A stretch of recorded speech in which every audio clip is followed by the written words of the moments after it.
fonctionne. Bon, donc il comptait sur moi, en principe, pour, par exemple, un dimanche, aller assister à un match de football, y prendre des photos, rentrer d'art au journal, les développer, en faire un cliché à la photogravure, de façon que le lendemain, les abonnés aient déjà des photos du match qui s'est passé le dimanche après-midi. Tout ça était très très bien, très beau, mais on m'a collé entre les mains un appareil photographique datant, je ne sais pas moi, je ne sais pas, de Charlot Téméraire sans doute. Hein. Puis le bonhomme qui devait me mettre au courant, voyant en moi un dangereux concurrent sans doute, ne m'a jamais dit quoi que ce soit. Et j'ai commencé tout simplement à être photograveur, à fabriquer des clichés hein, au milieu des autres ouvriers. Mais en plus de ça, l'abbé Wallé avait déjà lancé un supplément hebdomadaire qui s'appelait donc le 20e artistique et littéraire, pour lequel je dessinais toutes sortes de choses. Je faisais des illustrations pour des contes qui paraissaient, ou pour des extraits des bonnes feuilles de tels romans qui paraissaient, ou je faisais un bandeau, des frises pour alléger ces pages, ou bien s'il était question d'Erasme, eh bien on sautait sur le dictionnaire Larousse, il y avait là un tout petit dessin au trait qu'on agrandissait photographiquement à la photogravure, je les redessinais au trait sur cette photo, et au moyen, je ne sais plus de quel produit chimique, je ne sais pas, bon, on faisait disparaître toute la photo, il ne restait qu'un trait. Bon, c'était de la piraterie, ça aussi, mais enfin, bon, je faisais toutes sortes de choses, j'étais mis à toutes les langues, des titres en dessin, en lettres, donc j'étais au courant de la lettre, de la publicité, enfin tout, j'étais l'homme orchestre, et j'étais en même temps photograveur. Enfin, ça a été d'une certaine façon votre apprentissage technique de dessinateur. De dessinateur, sûrement, dans toutes sortes de domaines. J'ai donc fait toutes sortes de domaines d'essais de dessins au trait tout fin, avec des grisés, avec même en imitation de gravure sur bois ou de gravure sur papier à gratter, des choses comme ça. Enfin, toutes les techniques, effectivement, je les ai utilisées, du papier, du crayon compté, du crayon gras, enfin toutes sortes de choses. J'ai fait dessiner beaucoup là-dedans. Et un jour, l'abbé Wallé a eu l'idée de lancer un journal pour la jeunesse, et il m'a fait appeler, il m'a dit maintenant c'est vous qui allez vous occuper de ça. Absolument, là j'étais catastrophé parce que je n'avais jamais pensé à faire une chose pareille, mais il a bien fallu, j'ai commencé à rassembler des contes et toutes sortes de choses et faire des dessins. Et un rédacteur de ce journal avait écrit une histoire qui s'appelait Les aventures de Flup, Nénès, Poussette et Cochonnet. C'est une histoire. Alors là, mon racisme à moi vis-à-vis des Noirs, c'est rien, mais lui c'était incroyable. En plus de ça, les siens étaient encore anthropophages, ces Noirs. La moindre des choses à l'époque. Et ça m'ennuyait prodigieusement cette histoire. Et lorsque ça a été terminé, je me dis non, ça c'est fini, je ne recommence plus une chose pareille, je vais faire quelque chose par moi-même. Et j'ai fait Tintin, j'ai dessiné le petit bonhomme, il est parti. Et d'ailleurs, les premiers dessins, c'est Tintin qui dit au revoir à son rédacteur en chef, au revoir, je m'en vais pour la Russie, etc. Ce monsieur rédacteur en chef qui s'appelait monsieur Zwanepoel, il était là. Oh là, pour l'époque, dans un quotidien, enfin dans le supplément d'un quotidien, une bande dessinée, c'est tout. Oui.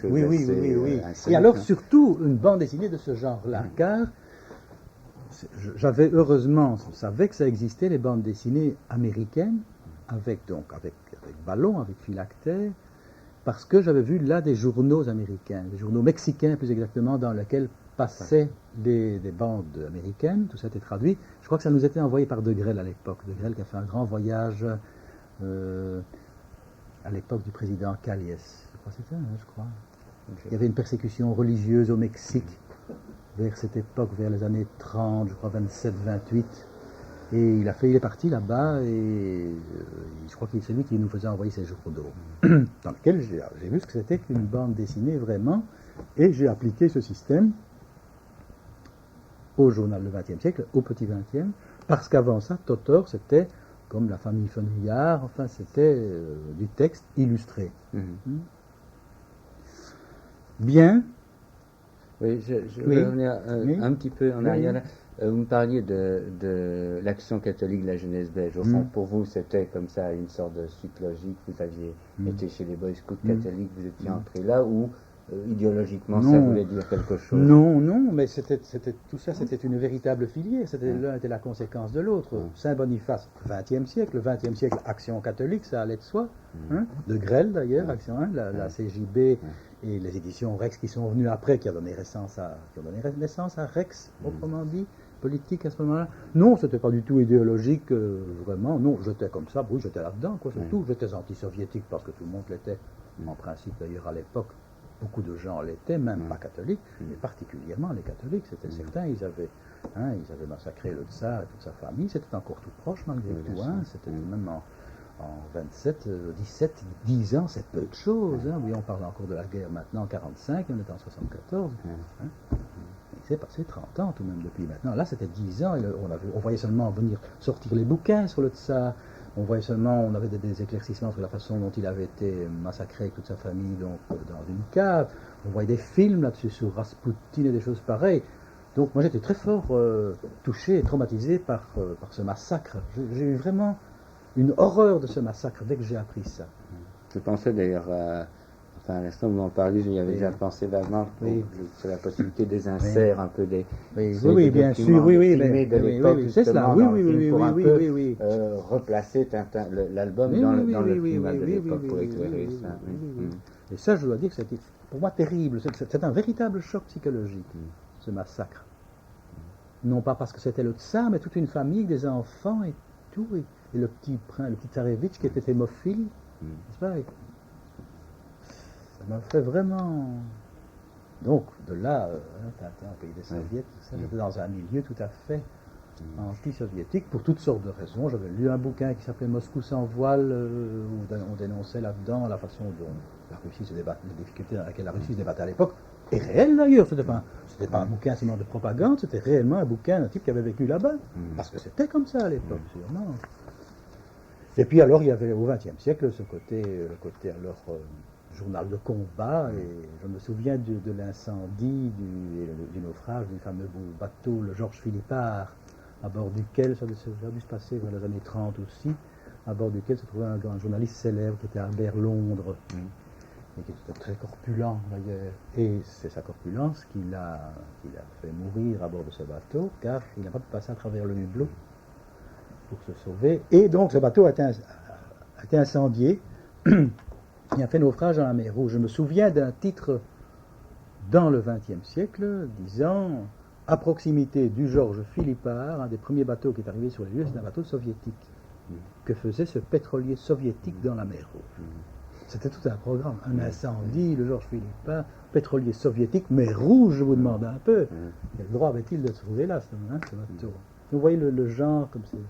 C'était anti-soviétique tout à fait. Vous étiez mêlé d'une façon générale à ce bouillonnement politique qu'il y avait au XXe siècle Oui, de très loin, parce que moi je n'ai jamais été très concerné, je ne me suis jamais senti très concerné par ces choses-là, mais l'abbé Wallet, je le voyais presque journellement. Le soir, avant de partir, je travaillais souvent très tard, mais j'allais chez lui vers 8h, 8h30, on restait proche de 10, 11h, minuit, 1h du matin à discuter, mais il parlait plutôt, voilà, il avait un auditoire et il parlait, il développait toutes sortes d'idées, c'était un excellent homme, vraiment enthousiaste avec toutes sortes de domaines, et au point de vue politique, il avait des tas d'idées aussi, mais enfin, quand je vois ça maintenant, enfin c'était très amusant, et sans être directement mêlé à cela, je participais quand même à ce bouillonnement d'idées. Je voyais de Grelle, je voyais, je ne sais pas qui y avait encore à l'époque, il y avait des profs, il y avait qui y avait encore des tas de bons hommes de l'Action catholique. Alors il y avait tous les financiers qui gravitaient autour de ça et qui soutenaient le XXe siècle. Il y avait le Crédit Anversois, il y avait les Lagaches, toutes sortes de choses. Lagache, c'était quoi ça encore ça? Le coton, le coton. Enfin, d'une certaine façon, peut-être que parce que la Belgique était d'une certaine façon peut-être plus politisée. Enfin, est-ce que les clans n'étaient pas plus nettement marqués? Enfin, moi, je vois quand je lis, par exemple, les polémiques anticléricales, beaucoup plus de passion.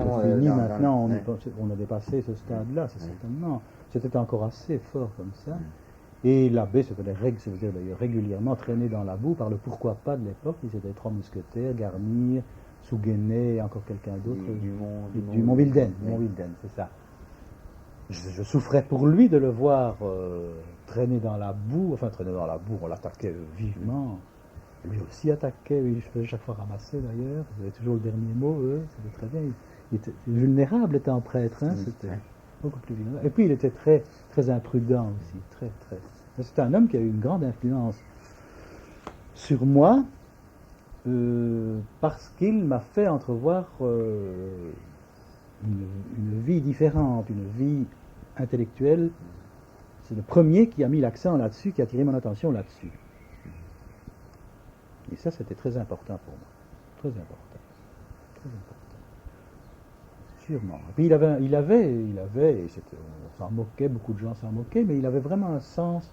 Il excellait à placer une discussion, quelle qu'elle fût, à un niveau supérieur. Enfin, vraiment, tout de suite, on se sentait, c'était pas un petit truc qui se traînait à rater, c'était, la question se posait à un certain niveau, et c'était très important. Là, j'ai beaucoup appris, grâce à son exemple.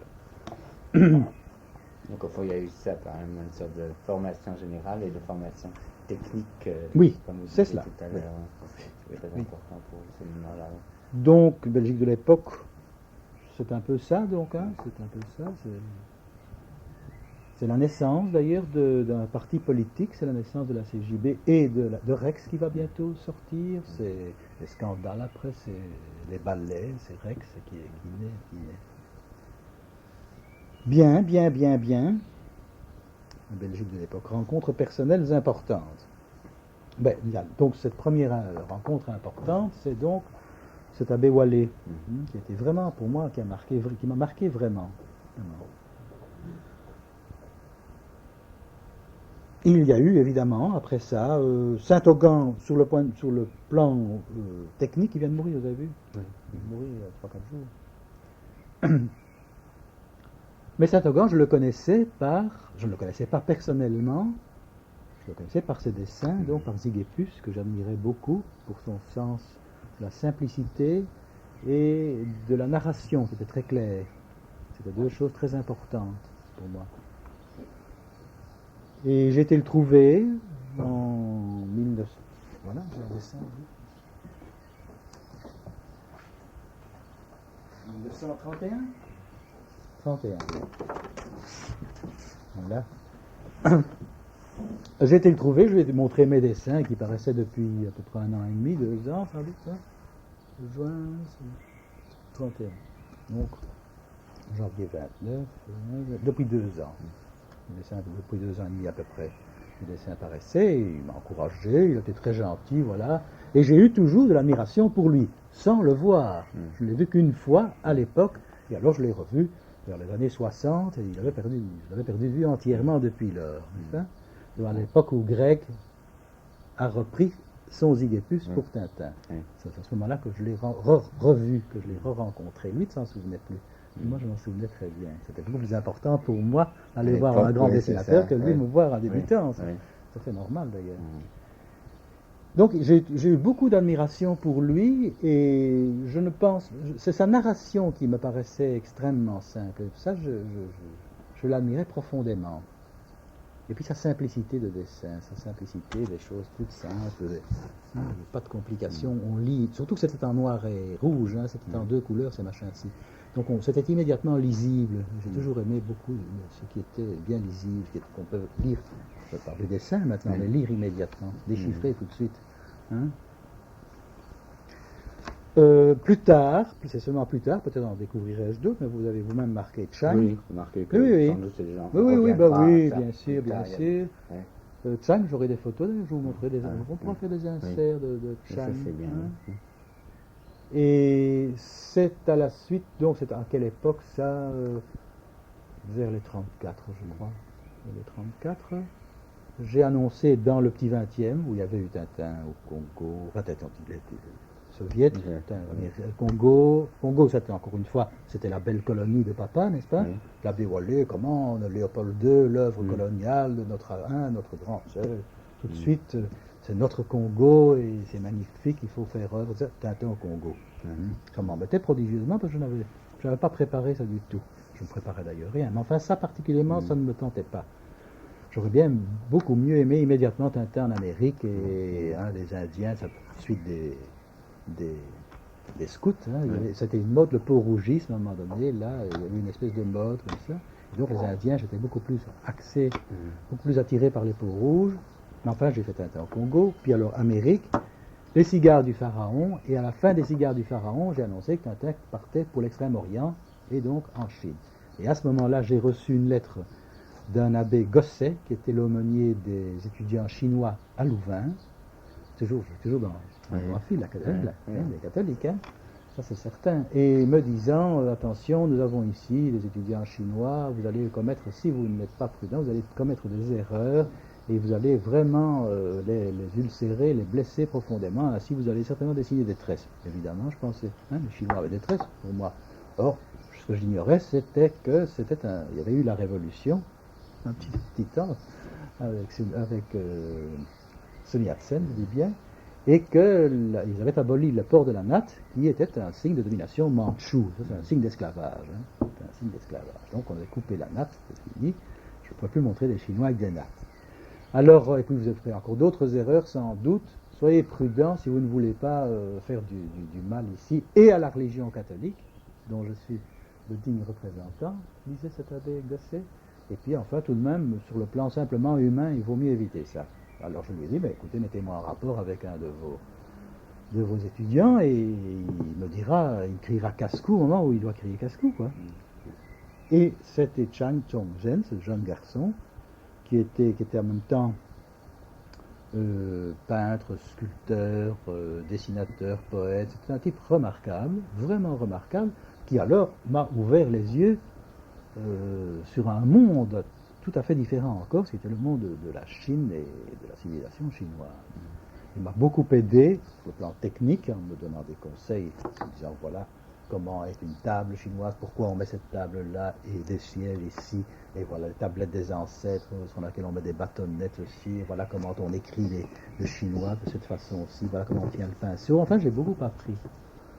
Et puis il y a une certaine forme d'esprit, pas l'histoire elle-même, parce que l'histoire chinoise pour moi c'est encore toujours maintenant un peu compliqué, mais une certaine forme de pensée, une certaine forme d'esprit qui est tout de même typiquement chinoise et que nous n'avons pas chez nous. Je voyais l'autre jour encore une petite légende, c'est même pas une petite légende, mais enfin un apologue, un homme il voyage et se trouve brusquement devant une énorme porte de bronze, d'un poids énorme, enfin, il travaille, il pousse, et c'est effrayant, il en a peur, jamais je parviendrai à ouvrir cette porte, enfin, il pousse tellement qu'à la fin, il se glisse, il passe, il se retourne, il n'y a plus de porte. C'est beau. La difficulté est vaincue, il n'y a plus rien. C'est très chinois, ces choses comme ça. Enfin bon, il m'a appris tout ça, une façon de penser, une façon de voir les choses. Et il a eu sur moi aussi une très grosse importance, parce que c'est la première fois, par son entremise, par l'entremise d'abord de l'abbé Gosset, et par son entremise à lui, que je me suis rendu compte d'une certaine responsabilité que j'avais. Jusqu'à ce moment, je ne faisais que jouer. Je jouais. Je ne faisais pas ça, ce que je faisais mon métier. C'était pas comme un métier, c'était une petite farce. Je m'amusais en me disant, qu'est-ce que je vais faire plus tard? C'est à tel point vrai qu'à un moment donné, parallèlement à Tintin, j'avais mis sur pied un petit studio de dessin publicitaire. Car je ne pensais jamais que ça allait durer 5 ans, 10 ans, 20 ans. C'était une petite amusette, ça allait cesser, les gens en auraient assez, enfin bon, moi-même j'en aurais assez, je ne pensais pas à tout ça, mais enfin c'était pas sérieux.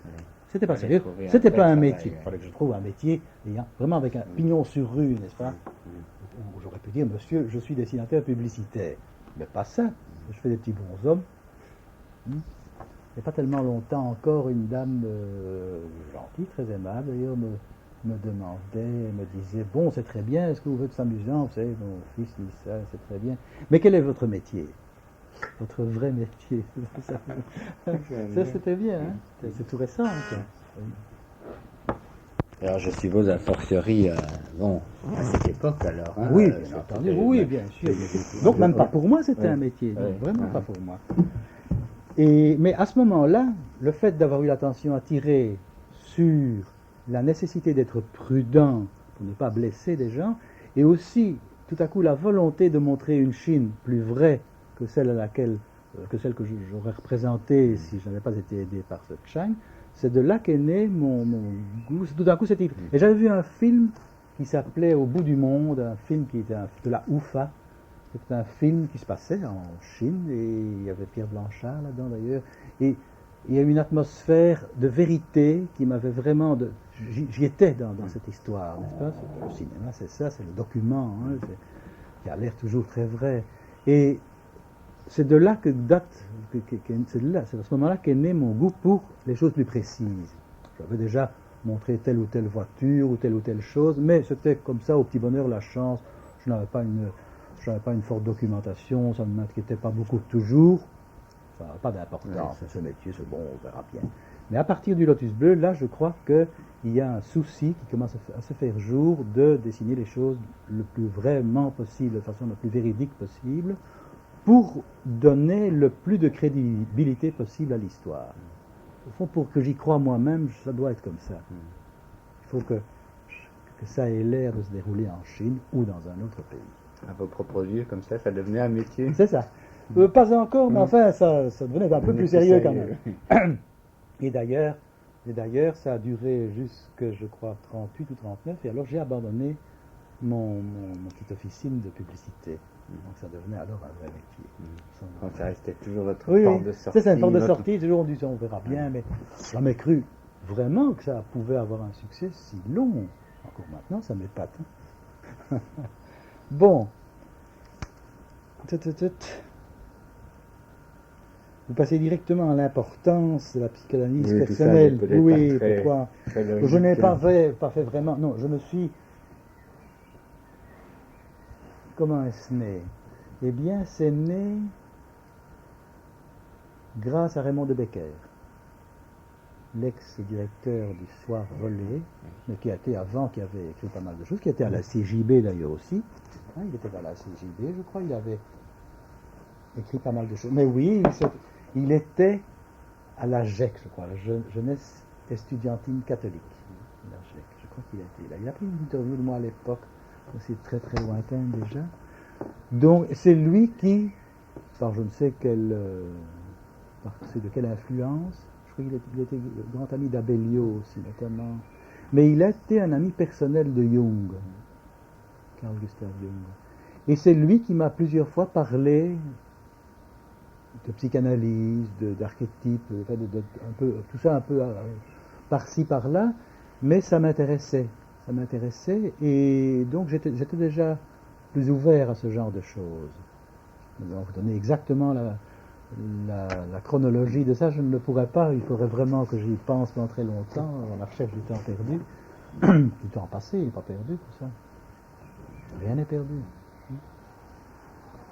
Mais donc, j'ai toujours été attiré par ça, et j'ai lu différents bouquins de Jung, surtout pas Freud, je ne sais pas pourquoi, mais nous en avions parlé, il m'avait dit, oui, j'ai lu Freud, j'ai lu Jung, et je crois, et maintenant je suis arrivé aux mêmes conclusions, que la psychanalyse de Freud, qui a eu le grand mérite de débroussailler et d'être le premier dans ce domaine, est, à mon avis, trop restrictive, tandis que celle de Jung donne des ouvertures, ouvre des fenêtres surtout sur l'ethnologie, sur le structuralisme, surtout.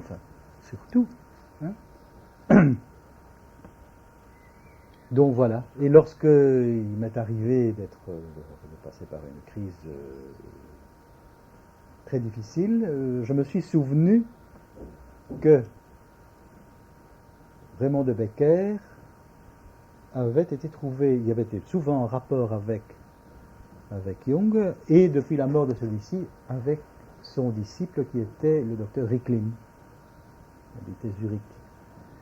Et lorsque je me suis trouvé en période de crise, je me suis dit, mais en fait, tout compte fait, pourquoi pas? J'avais fait des rêves assez extraordinaires, nous avions parlé des rêves, hein, et j'avais fait des rêves qui me paraissaient vraiment, vraiment significatifs, mais dont je ne connaissais pas la signification.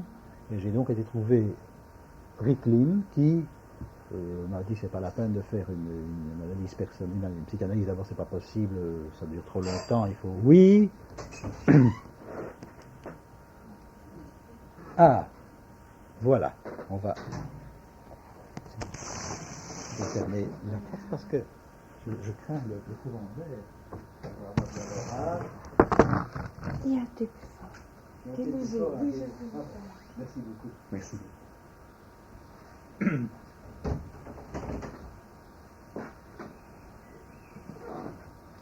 Du sucre? Non, je Pas de prends- sucre? Non.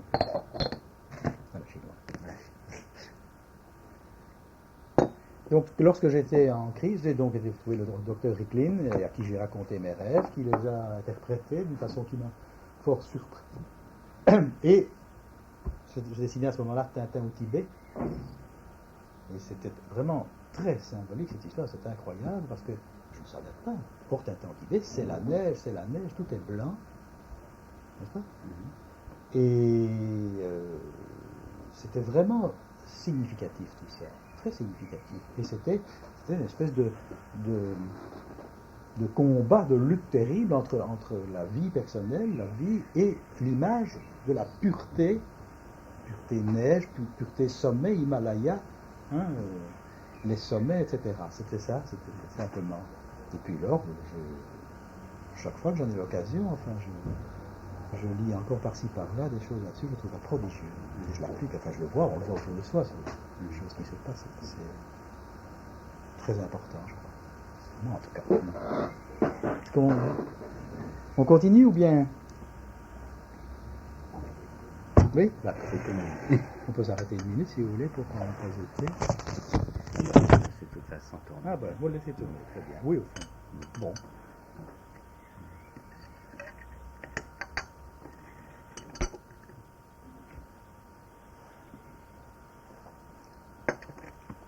Oui, la suite. Donc en fait, oui, Dites, si vous avez, oui. Donc vous me disiez, vous avez été en contact avec lui, mais vous n'avez pas fait d'analyse dans le sens que vous disiez ça Non. peut être trop long, c'est pas. C'est trop long et il me dit d'ailleurs, votre analyse, c'est vous qui allez la faire maintenant, je ne puis rien pour vous. Vous êtes en train de travailler, ou bien vous cessez de travailler,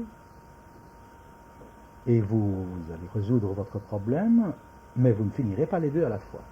Et là, en bon petit scout que j'étais, j'ai serré les dents, j'ai dit, il faut que je finisse mon histoire, j'étais bloqué, et je suis passé à travers, c'était terrible, enfin bon, j'ai passé à travers, et voilà.